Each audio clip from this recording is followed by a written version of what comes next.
Hello and welcome back. The other day I received a message asking about how to plan ahead in Satisfactory, as so many people, other YouTubers, myself included, offer that as a tip. Well, today's your lucky day because we are going to change that. We're going to be talking about that today. So if you do find this video helpful, please do drop a thumbs up. Anyhow, let's jump in. So there are two ways in which we should be thinking about planning in advance for Satisfactory.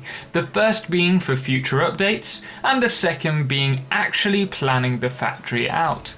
So first off, it's great to keep up to date with what the developers are doing with the game and what they're, developing. And this can be as easy as looking at the roadmap or checking out the Satisfactory wiki. Take for example the trains. Now we know they're going to be coming, so we can place foundations and use them to kind of plot where the tracks are going to go.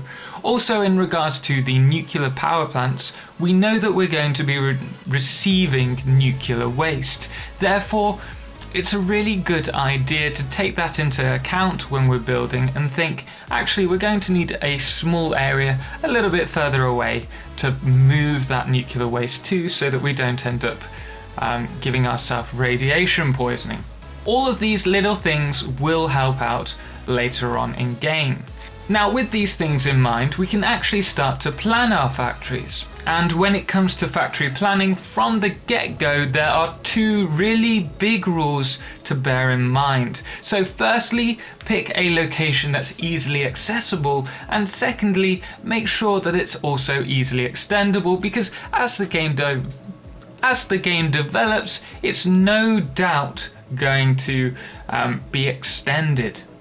Now once you have a location, our second tip is to place foundations and to start to plan where everything will be placed. And at this point in the game, I generally do grab a piece of paper and a pen and start jotting what I want from this factory. Now our next tip is if you have a specific area where you can't build it up yet, such as the structures haven't been released or you don't actually have the materials yet, what you can do is start placing walls around that area, compartmentalizing it so that you aren't going to build over it. Now our fourth tip is to plan for accessibility, such as using roads for vehicles or tracks for trains.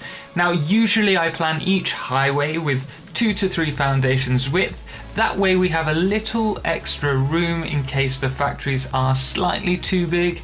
As for the trains, in this build they will run along the side of the factory. Now our fifth point for consideration is to plan with the final item in mind. So we're only building a small encased industrial beam factory here, but for larger factories you may want to compartmentalize the factory first, such as having iron rods in one section, the next section being screws, and then assemblers for reinforced plates, for example. And this is the perfect time to place maybe a constructor in each compartment so that you know roughly where everything's going to go. The same with the assemblers, just so that you have it visualized in mind. Also, make sure to plan for a walkway of at least one foundation between all these sections. Now this will just allow easy movement between said areas, and it also gives you a little bit of extra room, like we mentioned before, if there are any issues. Now our next point to consider is whether you want vehicles to be remotely controlled and driving around this area. This can add a lot more in terms of the logistics, and this is something definitely to bear in mind at the start of the planning phase. Now consider using a central hub during construction, or if it's a mega factory, this is super important, as it's just a great place to keep all your items and make them easily accessible, especially your construction items. So that's things like iron rods, iron plates, screws, wires, quick wire, even advanced building things like encased industrial beams, or the aluminium alicads, or whatever they're called. It's also a very good location to store some fuel and filters or any other player items that may be useful to have on you, such as ammunition. You will also ideally want to connect it to the main road for ease of collection if you're just driving past. Now with the foundations laid, build a truck stop by the exits of your base, allowing your vehicles to refuel as they come in or if they're leaving. That's just a nice little thing to plan for.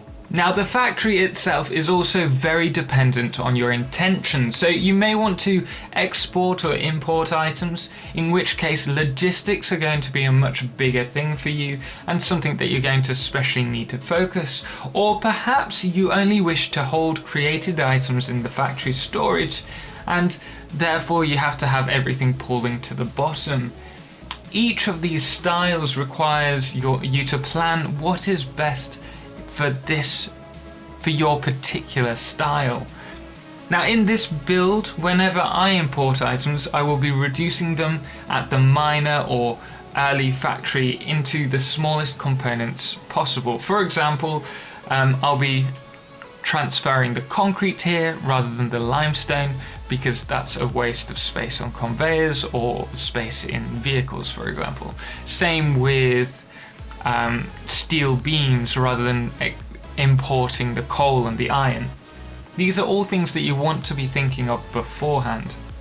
It's also really important to think about how you want structures to connect, whether it's all on one level, which may make it difficult for you to traverse between them, or make it difficult for vehicles to drive through, or whether you want to use things like conveyors feeding from below or above, which can make it look much cooler and also much easier to traverse, but at the same time it does take a lot more effort and planning. Also, in regards to planning, use calculators like the Greenie Dev calculator to work out exactly how many structures you need for a said item, and from there you'll be able to work out how many items you need and how much you will be creating. It saves you doing it all yourself. So take for example encased industrial beams. For 12 per minute I would need 3 assemblers as well as 5 constructors if we've already made the concrete.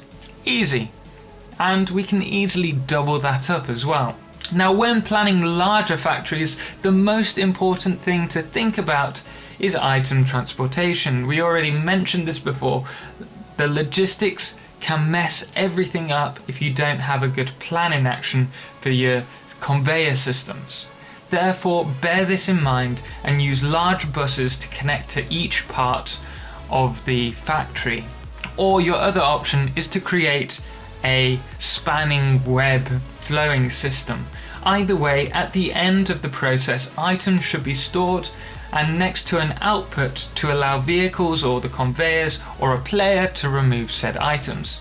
So those are my ideas and what goes through my head, generally speaking, when I'm planning a factory.